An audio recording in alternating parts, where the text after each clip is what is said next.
Well, hello and welcome back to the NRLW Weekly podcast for the very last time in the 2025 season, and it's all thanks to Lite N and Harvey Norman. My name is Marlee Silver. I'm your resident NRLW fan, and I cannot wait to talk about the big dance with you, Ruan Sims, a true legend of the game. That's what this show is all about today. It's all about the grand final. We get stuck into an in-depth preview. Of course, we have Lite N learning with Rue. We talk about the Dally M's. And I have a special what caught my sideline eye for Rue that you actually know nothing about. I know nothing. That's a little bit of foreshadowing. Which is not unusual. But let's get stuck straight into it. I mean, we do have to touch on the prelim finals that we saw on the weekend in the lead up to locking in who we're going to see in this grand final, because in particular that battle against the Roosters and the Sharks was something to behold. And I think after a season of everyone talking about there's only two teams who can possibly be there, even though they are the ones that are playing on Sunday, we saw some incredible footy. Yeah, we definitely did. And I thought that, you know, even though the Broncos won by a significant margin, the Knights did push them, or the Broncos didn't play their best football either. So there's a lot that the Broncos will be looking to tidy up this week heading into grand final on Sunday. But just to go back to that original one, I think the Sharks and Roosters game was a great game of football. Wasn't it just? And I know that, and I agree with what you're talking about. There's been a lot of people saying it's a two-horse race. And even though they are the two teams that are playing on Sunday, both got pushed throughout the season. The Broncos obviously lost to the Roosters earlier in the year. And I think that especially in round 11, when the Sharks got beaten by such a significant margin, 40-10, everyone thought, oh, great, you know, when coming into that semi-final, it's just going to be another blowout. And I can forgive them for thinking that. Yeah. But I also sort of think memories are quite short. Yeah. You know, you think about last year as well. They lost 40-0 in the round game against the Roosters, the Sharks last year. And then they met them in the grand final and only lost by 4 points. Yeah. And it was 24-0 at half time. Yeah. It was exactly the same margin in that round 11 game. Yeah. So, you know, I think for all the criticism out there saying that the standard has dropped and that the talent is diluted, I understand it. I don't agree with it. But I think what we're seeing this year is great opportunity for young players coming through. Yeah. And that is going to stand the league in great stead going forward. Absolutely. It is going to be a little bit of short-term pain. We knew there was going to be a little bit of a plateau. But I think you have to agree, there's been some really entertaining games of football this year. And that one in particular, I think really did wonders for the NRLW. Absolutely. And its image, because there has been a lot of noise about the negative side of it, of having two dominant clubs. But the Sharks pushed the Roosters. Didn't they? The whole way. And I think that was really, really important because the Sharks, and actually the Eels did it earlier in the year as well, they showed how you can put work into the Roosters pack. Yes. And we spoke about I'm pretty sure we spoke about this last week, about how you need to put work into some of these players.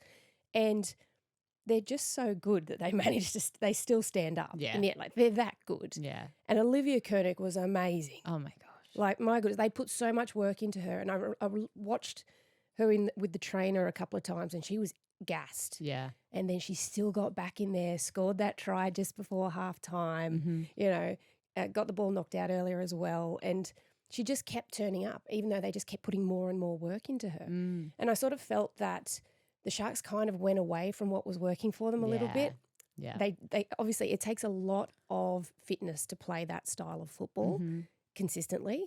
And they did it so well. I was so proud of them, but they just didn't have enough to get the job done. It was only 1 point in the end. So it was a great game of football. And there was some, like I said, the year has been great for some really young talent. And we had over 80 players make their debut this year. That's amazing. Let's not forget how important that is for the game moving forward. Yeah. Really, really important. So, and a lot of those players making debut have come through junior systems, which is what makes me really proud. For sure. So, so I thought that was a really great one. Manolita Takapaltolo was, she's a young girl who's coming through for the Sharks. She was great. Steph Faulkner's been great all year. You know, on the Roosters side of things, Taina Navidi just keeps turning up. Yeah. And she's she played second row. I know. She was a winger, and then they moved her into 9, and she played second row. And then a couple of weeks ago, she defended at 3, which is where usually your half defends. Oh my gosh. She's and that is stepping up her game year on year. Yeah. So I think that, to me, it's showing that, you know, the league is progressing. For sure. And we're getting some really great talent through. And, you know, sometimes you just have to listen, like you just have to let the noise wash over you. Yeah. Just like a sound bath. Just let it wash over you, and then just keep turning up time and time again, and we'll get there. We'll definitely, and it will equal out. When this goes full time, things will equal out. Yeah. But at the moment, it's really difficult because it's not a full-time role. Absolutely. So when that does happen, I think things will change. But yeah, so that's my excitement around that Roosters-Sharks game. And then for the Broncos, I thought they probably wouldn't be very happy with the fact that they made, I think it was 7 or 9 errors by halftime. They were only completing at about 58%, and that really surprised me. Yeah. Because I know that's something they'd been working on in the back half of the year from listening to what they'd been talking about. And so to come up with that many errors and not complete the way they wanted to, I don't think they would be happy with that. Yeah. Which means that they'll turn out really strong on Sunday because they'll have been focusing on all of this sort of stuff leading into it. So both great semi-finals to watch. And then obviously the atmosphere in Brisbane on Sunday last week was amazing. It was electric. It was, and by the time the girls were sort of finishing up, I think there was about 22 or 23,000 there. Amazing. So there was plenty of Broncos fans. And when Kerry Johnson scored that runaway try, I looked down at the southern end and the whole southern stand were just cheering and flags waving and everything. So it was really, really awesome to see. And shout out to the Broncos as well, having both the men and women in the grand final on Sunday. It's going to be a really, really big day for the club. 100%. And that's something that really excites me because it means that those same kinds of people who were there early this past Sunday for the prelim finals, they'll turn up. They'll be there and we'll have a nice big crowd for the NRLW Grand Final. As I said, this was sort of written in the stars. We kind of assumed that it would be the Roosters and the Broncos in the final match of the season. Looking at, we've talked about what they looked like last week and kind of two very different battles there. But what do you think we're going to see come this Sunday, or what are those matchups in particular that you're excited? I mean, I swear. How long do we have? We for could the go podcast, the full field here. But is there any like a couple of key matchups that you just think like this is going to be, you know, potentially game changing? All right, I'm going to group them to make it a little bit easier. So. Oh, thank you. Jordan's put it up on the desk there. Perfect. But I do also have it on my trusty iPad. So I'm going to go with the spines first. So having a look at the spines there, obviously Upton just won the Dally M. Yeah, sorry about it. And then Gal Broughton, Ali Brigginshaw, Jada Ferguson. Now that's a really good, strong spine unit. And the way that it's sort of been playing is sort of Ali and Tamika are the ones pulling the strings on what they want, which is great. That allows Gail to play her natural style, which is just to play what's in front of her. She's also got a really nice kick as well. And then Jada Ferguson, we spoke about her with Tamika Upton last week on the NRLW Wrap, and I just feel like she's one that isn't spoken about enough. I really have enjoyed watching her development over the last 18 months, I think. And the way she plays really complements the rest of that spine. Yeah. Because she's not a 9 that gets out and just jumps straight into the ditch, which is, this could be part of my light and easy learning as well with Rue. So when I talk about a 9 getting out and jumping into the ditch is usually the space behind the play the ball and between the 2 A markers. Yeah. That's what you'd call the ditch. And usually you sort of would only go there if there's one marker, no marker, and you just want to get out there. Then the A defenders have to collapse in to cover that space, and then your support runners running off the 9 will usually get in that space between the A and the B defender off the ruck. Yeah. And see if the B defender doesn't collapse quickly enough and doesn't close the space, then that support runner's through a hole. And usually that's Tamika Upton doing that. And the Broncos also play this really nice lookout play in, and Gail Broughton does it beautifully. She did it last week with Tamika Upton. Tamika scores. Yeah. And they do that brilliantly. But also I think with Jada Ferguson, she gets out a little wider. So she gets between the A and the B, or she engages the A and B defender. Mm-hmm. And so then the space is a little wider, which naturally, as you get further away from the ruck, the space naturally gets wider. So normally off the ruck, your first defender is about 3 metres, then it's 4 metres, then 5. And so you just think if you're an extra metre wider and you don't read it or identify it quickly, you've got extra ground to make up. There's more space there, big bodies running at players who are adjusting late. If it's a tackle, it's a arms tackle or a legs tackle, and you're getting left behind, and it's a quick play the ball and they play off the back of it. So she does that really well. She gets a little bit wider, which I quite like. And then they can really run off that. And then Tamika Upton comes into play straight after that. Yeah. Right. So she's off that next one. She's gone. You watch her. She's amazing. So look at that spine. And then you look at the spine of the Roosters, Bridie Parker, Corbin Baxter, Jocelyn Kelleher, and Keely Davis. And I have to say, I thought Keels had the best game of her season last week. Wow. She was awesome. Yeah. She had so much energy. She had so much foot speed out of the ruck, and her delivery and pass selection was on point. Yeah. And I thought that was her best game. Like, she looked so good, and she rolled that pack. And the way she brought Atessa and Rimmer onto the ball creates so much ruck speed, which then that allows Jocelyn and Corbin to play off the back of that. And Bridie will just sort of chime in here and there as well. Yeah.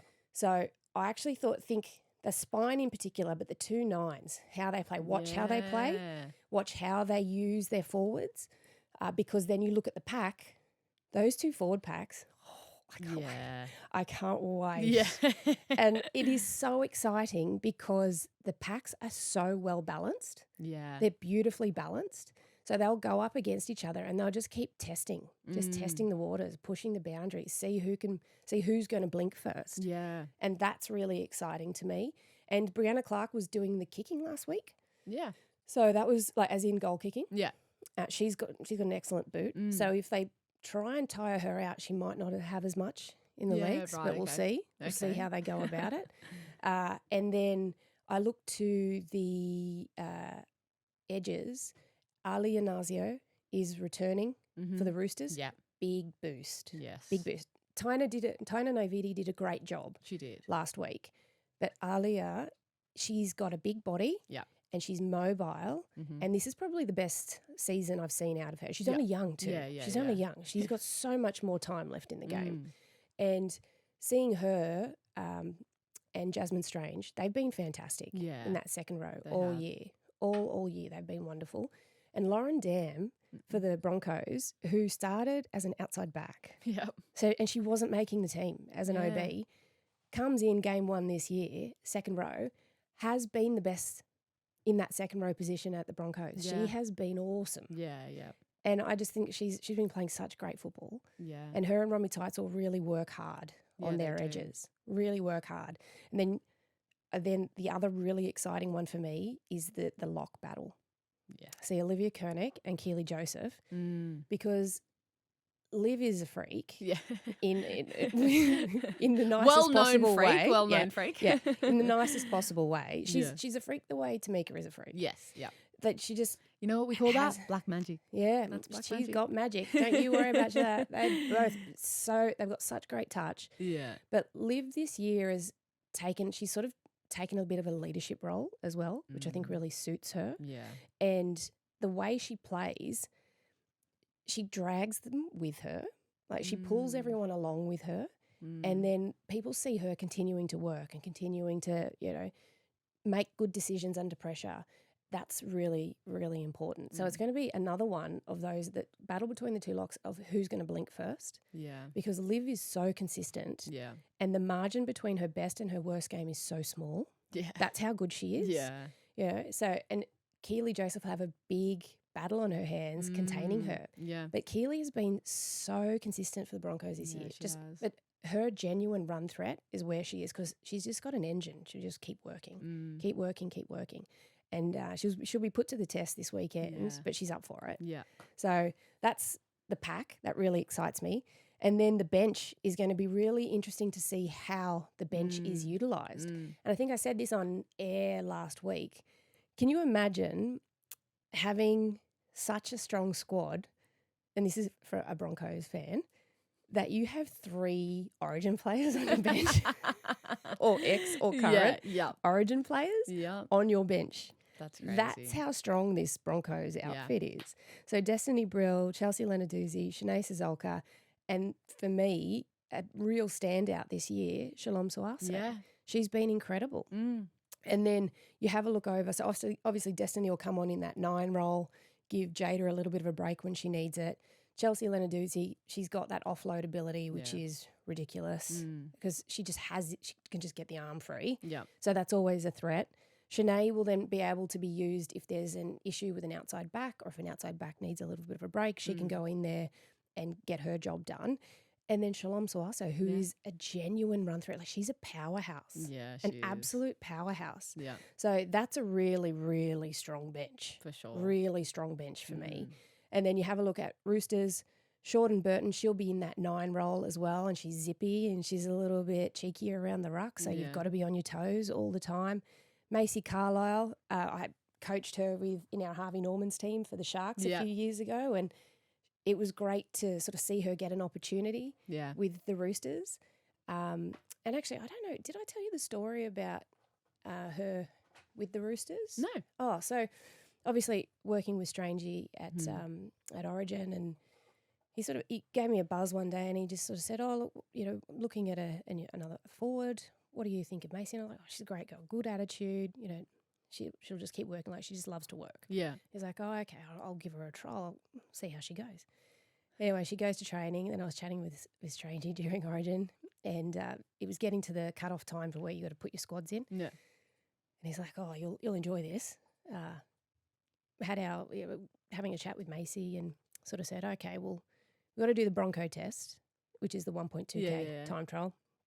I need you to get under 5 minutes or whatever it is, And she'd been getting like 5:50 or something like over around 6 minutes, something like that.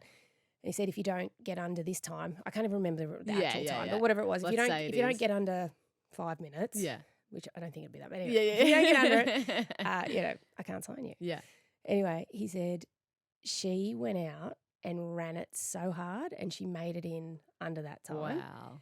And I was like, and he's like, so I gave her a shot. Amazing. And now look at her. Now she's playing in a grand final. Oh, that's the best. And so that's just getting in there and ripping in and wanting to work hard. Hard work. And getting reward for hard work and putting in.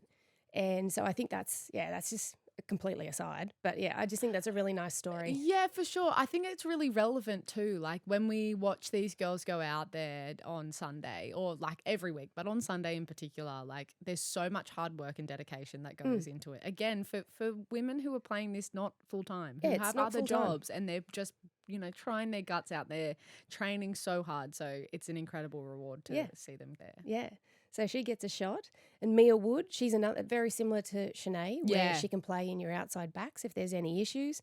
Obviously, they have Tina as well, who, if there is an issue with anyone in the middle, Tina can go in there. How handy is that? And then Mia comes on. Yeah. And then Eliza Lopomoa, who I think has been a real powerhouse off the bench. For sure. And, obviously, no Amber Hall, which, she's named at 19. So whether that changes in the 24. Obviously, she had an issue with that calf last week, leading into last week, and then didn't sort of come back on after that first stint. Yeah, and I think Strangey spoke about it afterwards, and said he just wanted to look after her, but she's still named at 19. She may still get there. Yeah, but we'll keep an eye on that space. Yeah, but I think it's very, very well matched. 100% across the board. We're in for an incredible game. There's no doubt about it. One thing I will just add is last week, because I was on ground for the Sharks Roosters game, I was talking to Jocelyn Kelleher, and she was really, really nervous. And she'd said in her interview with me,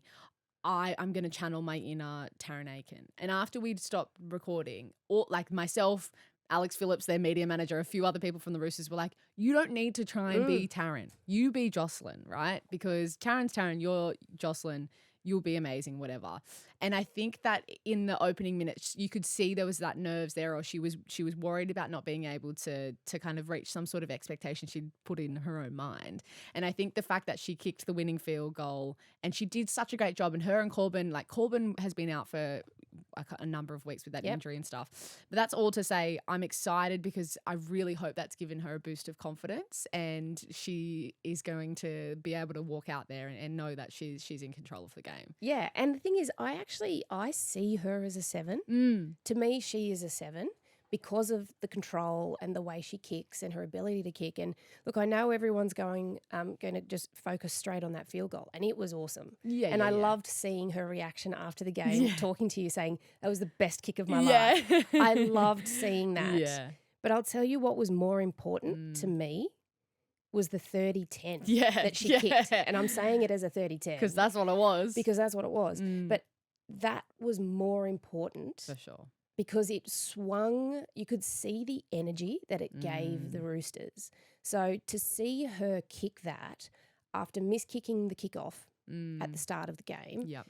she then found her way into the groove to play to her strengths. For sure. And so yeah, to me, that 40-30, yes, the 1 point the field goal was the difference, but that was what actually got her in that frame of mind to be able to go for that kick. Absolutely. And and it was so funny because I remember when she went for the field goal, it almost looked as though the Sharks weren't expecting it because it was on fourth. Yeah. And they were quite wide out to the left. And normally for a right foot kicker, you want to set up just outside that left Yeah, post right. so that there's room for them to swing through and that the chasers have to travel a bit further. But they were so far out to that, like close to the tram lines, which is the 20 and, those two lines. Yeah, yep.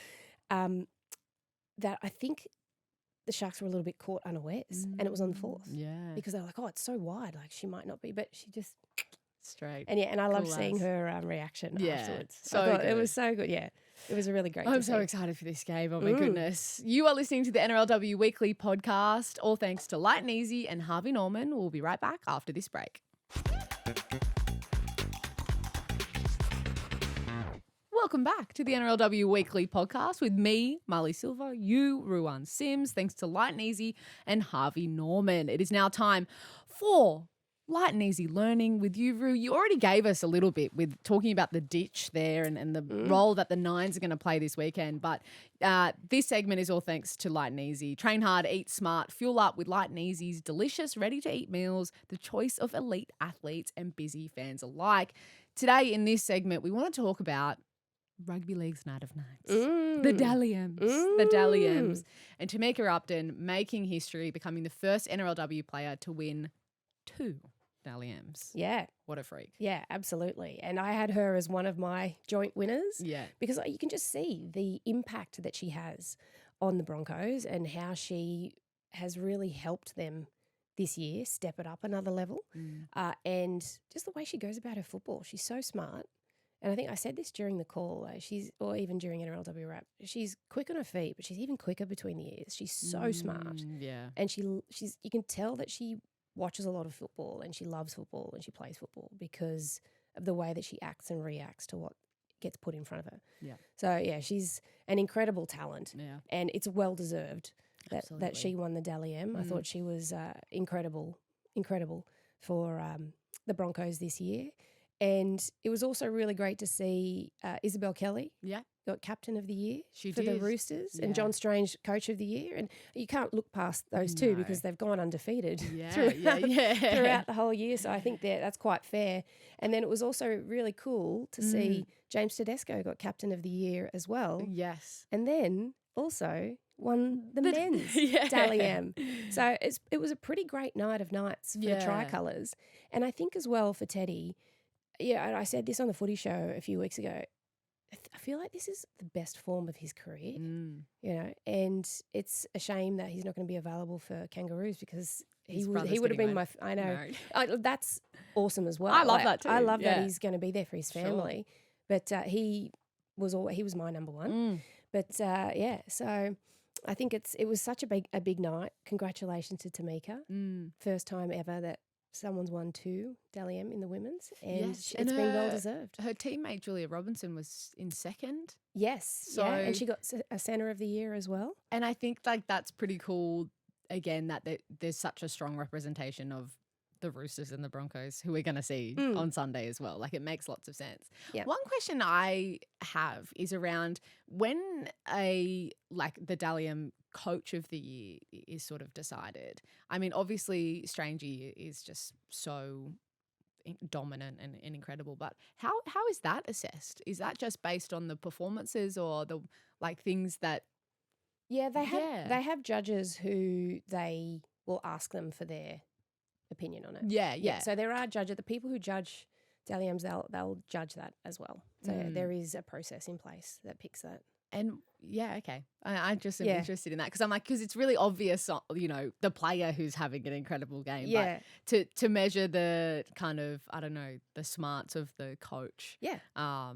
Yeah, it's just interesting. Yeah, absolutely. And look, I don't think you can go past Strangey this year. No, absolutely not. Undefeated and 18 in a row. And the Roosters are looking to equal the NRL record, longest, and that's ever. Yeah. That's including NRL and NRLW. Yeah. So it's, pretty incredible place Very, to be. very cool. Very, very cool. All right. Is it time for my segment? Yeah, it is. Now, this is a complete surprise to me, but still my favourite segment. Marlee, what caught your sideline eye? What caught my sideline eye was something that made me laugh out loud, so much in the Roosters and Sharks game. Mm-hmm.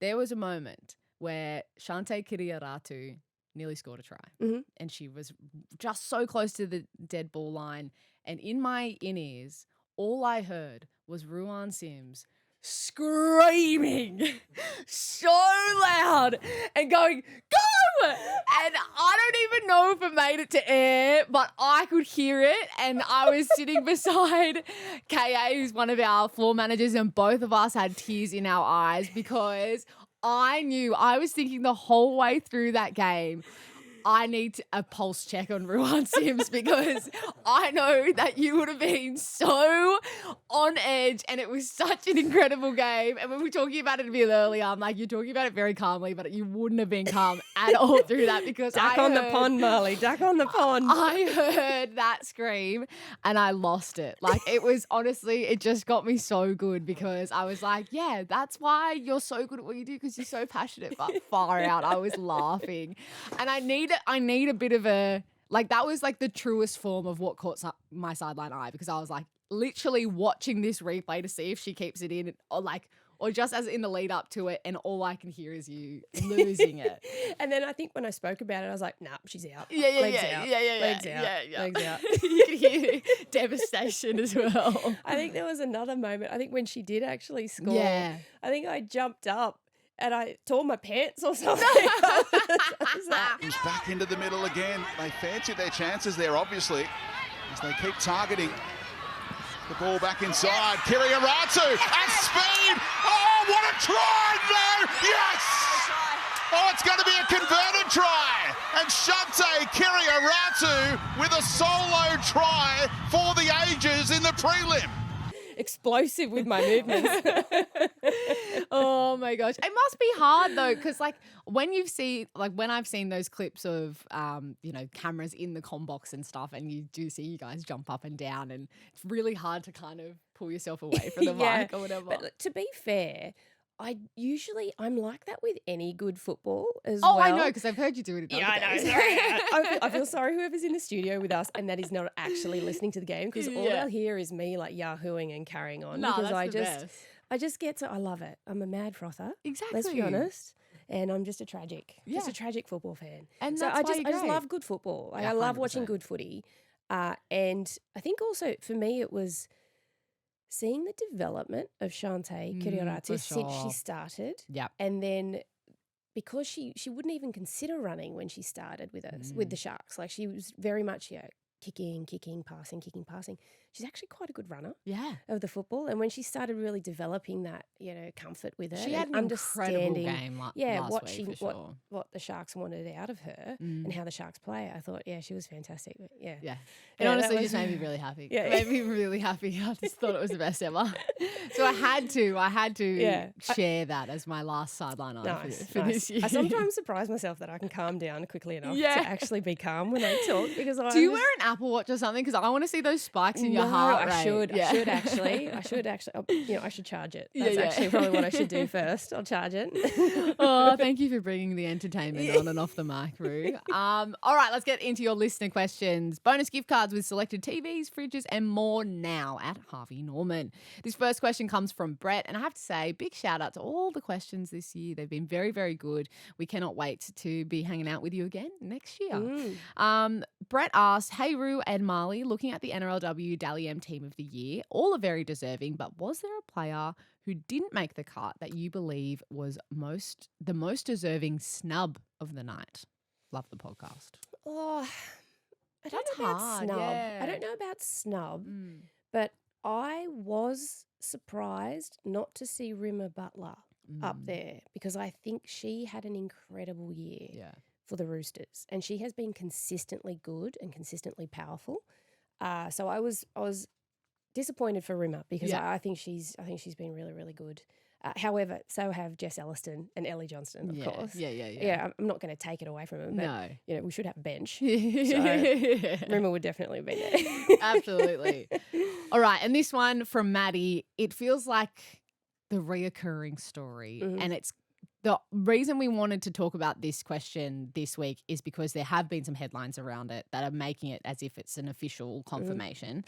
But the question from Maddie is Jessie Southwell to the Broncos finally confirmed? I know rumours have been swirling, but as a Knights fan, this pains me. Yeah. And there were a couple of headlines from the Newcastle Herald and a few other NRLW focused social media outlets saying that, Jessie's told the Knights she's going to the Broncos. But, I mean, what do you know or what do you think, Roo? I'm not privy to all that inside workings. However, I've read all those, and if she's told them that, and I think good on her for actually saying it if that's the case, because telling your teammates and stuff first is a genuine sign of respect. Yeah. But my understanding is that she's just told them that she's not going to be at the Knights. She hasn't said where she's going, and that's just reading the articles that I've seen. I haven't spoken to Jessie. I haven't asked her because I don't think it's appropriate for this time of year for me to be doing that. No. And so we'll see what happens, what comes out in the wash. But it hasn't been announced that she's going to the Broncos. Yeah. All I know is what you guys know from the articles, where it's she has told the Knights that she won't be there. Yeah. And I understand as a Knights fan being pained because she's now the fourth big name they've lost. That's what I was going to say. It's becoming a bit of a common occurrence now that these big names are all exiting the club. And then as a fan, do you go, why is this happening? Or, who are we going to bring in to replace? Yeah, who steps in? Because it's not like they haven't had success. They were in the prelim final. I can see, I think I would be quite frustrated if I saw this happening too. Yeah, absolutely. I get it. I understand the frustration. I don't have an answer for them though. But it would be painful. I mean, Tamika Upton, you lose her, she goes and wins a Dally M with the Broncos. Caitlin Johnston-Green goes to the Sharks. Yep. She's a premier forward, Origin playing forward. Yep. Hannah Southwell goes back to the Dragons. Yep. She's also former Australia and Origin player, and now Jessie, who hasn't announced where she's going, but has apparently, allegedly, question mark, asterisk, asterisk. We don't know. It won't be there in the Knights colours next year. So I understand their consternation and their that they are pained and a little worried. But, now it's up to the club to sort of show a pathway of what's happening after this and sort of where their thinking is headed and what it looks like going forward for them. Absolutely. All righty. Now this is the tough one because I know you hate sometimes giving tips and narrowing things down too much. But we've got to go through who you think is going to win, the score, the first try scorer, and the Karen Murphy medalist, which is the NRLW equivalent of the Clive Churchill medalist, named after the great Karen Murphy herself. What are we thinking is going to happen here? Yeah, I think it's going to be such a good game. It's going to be really, really close. So I feel like I've already gone through the breakdown, so I'm not going to go through the breakdown again because I'll just be repeating myself. And you're just delaying, giving too many advances. I'm going with the Roosters. Yeah. The Roosters to hit 19 wins in a row and to win their back-to-back premierships. Yep. I'm going to say that the score will be Golden Point. Yeah. So just for everyone at home as well, for the finals, it's not golden points straight away. after. You play extra time. So you play 5 minutes each way. Yeah. So you think we're getting an 85-minute just about NRLW Grand Final? Yeah. Amazing. Yeah. We're going the distance. We're going for speed. Anyone who's old will understand the song reference. Yeah. Anyway. I say golden point and the scoreline being point. what? Scoreline will then be 26-22 to the Roosters. So there's going to be a try scored in golden point. Oh, okay. Not a kick. Field goal, not a field goal. Okay. No. Wow. This is very specific. I love it. Yeah. Look, well, normally I'm very splinters. But you've got I'm going to had push a the vision. boat out. You've had a vision. I'm just going to push the boat out. Okay, here. great. Yeah. 20. What did I say? 26-22. Yeah. So I feel like there'll be a try Great. in golden point. Amazing. And I'm going to say Karen Murphy medalist will be from a losing team to make it up to. Oh, wow. Okay. No, I can't say. No, I don't know. Now I'm lost. You didn't give a first try scorer. Oh, okay. Oops. First try scorer, I'm going to go with Julia Robinson. First try scorer. Yeah. Can I tell you what I think? Please. I think the Broncos are going to win. Okay. I think the Broncos are going to win. I think it's going to be 18-16. Oh, yeah. I think first try. How long is it going to go for? Because I'm adding my own in here. Yeah. No, I think In regular time? In regular time. Yeah, in regular 18-16, time, yep. 18-16. But like the winning try in the last couple of minutes. Okay. Right? And it's like, oh my gosh, like big momentum shift. Crazy. Yep. First try scorer, I'll say Izzy Kelly. Yep. Karen Murphy medalist, Tamika Upton. Yep. Yeah. Okay. That's what I'm thinking. Yeah. Yes. I was at first, before the finals actually started, I was like, oh, Roosters.